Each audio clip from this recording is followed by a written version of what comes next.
Hi, I'm Julie Gilmore and this is Soccer X.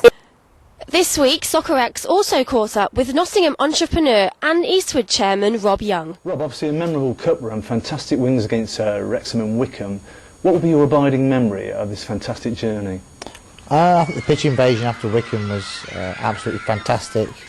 Never seen anything like that before, Eastwood, and the emotion and the fact that everyone was just so happy for, probably, it was a euphoric 15 minutes after the game, so I think that's probably the lasting memory. And what about the Linden goal? That was something special. I believe you actually jumped over the fence, didn't you? Can you correct me there? Yeah, when Linden scored, I was behind the goal and I jumped over the barrier myself just to get the fans going because, I felt that if we got our noses in front, that the fans could keep us in front. And the non-league games, I think the fans play a much bigger role than sometimes people give them credit for. And that was a psychological blow, wasn't it, for Wycombe, for you to say, hang on, we've got you on the ropes now, and it was such a lift for everybody, wasn't it? Yeah, I felt that. I mean, Wycombe had one dangerous attack, but I think everyone who watched that game, no one went home thinking that Wycombe didn't get what they deserved. Yeah, it seemed like they took us a little bit lightly. I mean, but at the end of the day, it was different conditions from them, and they're away from home.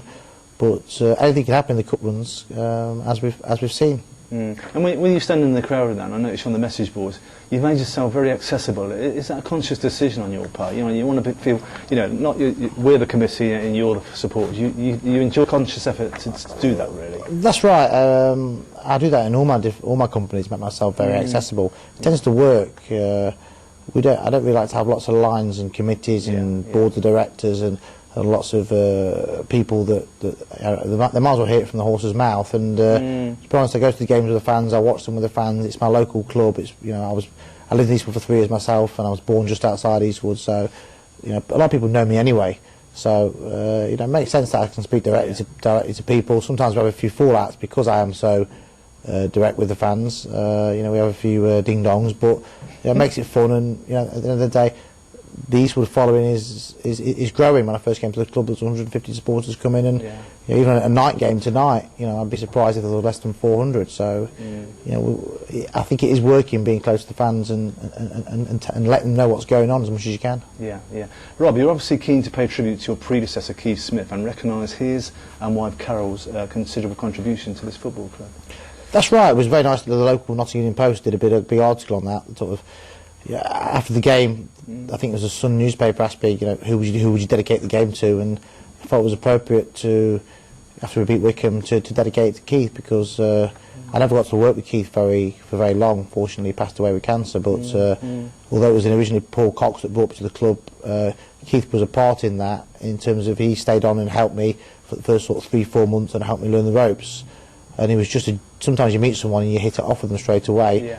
He was a guy, such an honest, working class guy, like myself, from the local area, and he did a great job in stabilising the club. And his wife Carol used to help out, do the accounts, and she comes to every game. She'll be there tonight, and it's just sometimes you meet people. 1 out of 1,000 times for me, I meet people that I really got on with, and I really got on with Keith. And so it was very poignant, wasn't it? It's kind of a fantastic achievement, but kind of sad thinking if only he could have been here to enjoy it. I would have liked Keith to see that because he was so enthusiastic about Eastwood. I'd love Keith to see where Eastwood are now with the gates doubled and massive favourites to win the league this year and the FA Cup run, because he would have been really proud. and I would like him to see that. But you know, at the end of the day, maybe he's been watching sometimes. Yeah. Do you agree, Rob, momentum is key when enjoying such success in cups?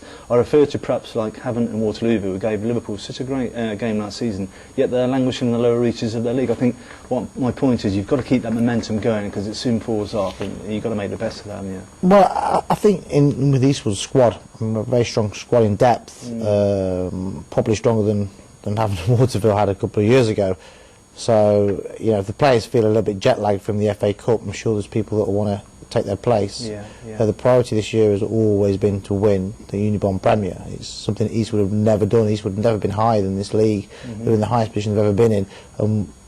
You know, if we've got a choice between making history on a cup run or making history by winning the Northern Premier League, I think we'd all choose, and especially myself and Paul, would choose to win the league this year. There's no doubt that was a big priority over the FA Cup, and as you'll see over the season, if players are going to have an FA Cup hangover and lose that momentum, then we'll find players that want to focus on our priorities. Yeah. What was visible on my visit to the club was the professionalism off the field, excellent promotion of games and stewarding. Is that something you sought to ensure running the club as a business in every respect, really? Oh, to be fair, the stewarding was done at the Wycombe game was done by Wycombe's people. But the whole thing was very, very professional and organised, and credit to everybody. You know, you thought, well, this club, you know, going in the right direction. Not just on the pitch, which was great and very impressive, but it was matched equally off the field, which I think you probably think is important anyway.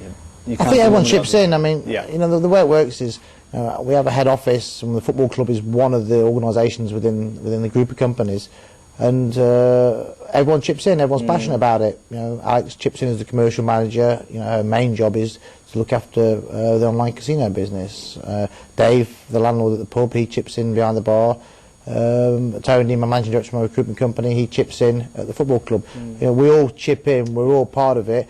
Derek, especially above all people, you know, he's been sorting out all the IT there, the infrastructure you spoke about, and making things work, the tannoy system.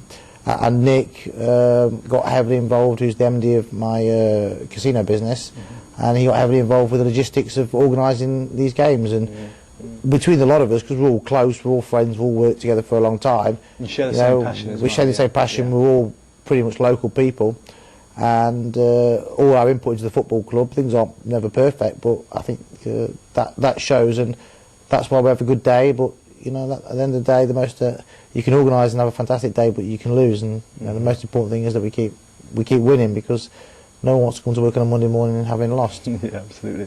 Will the revenue generated by the cup run increase Paul Cox's war chest? In other words, if he wants to go with anybody, you'll back him. But that's always been. I mean, Paul's got a good budget to work to. He's a full-time manager at a part-time club. He's got one of the best jobs in the country. He'd be the first to admit that, wouldn't he? Yeah, he enjoys him. We've known each other for 25 years, so Paul's got a good budget to work to anyway. Pretty much, if himself and John can justify a player, and we're getting value for money.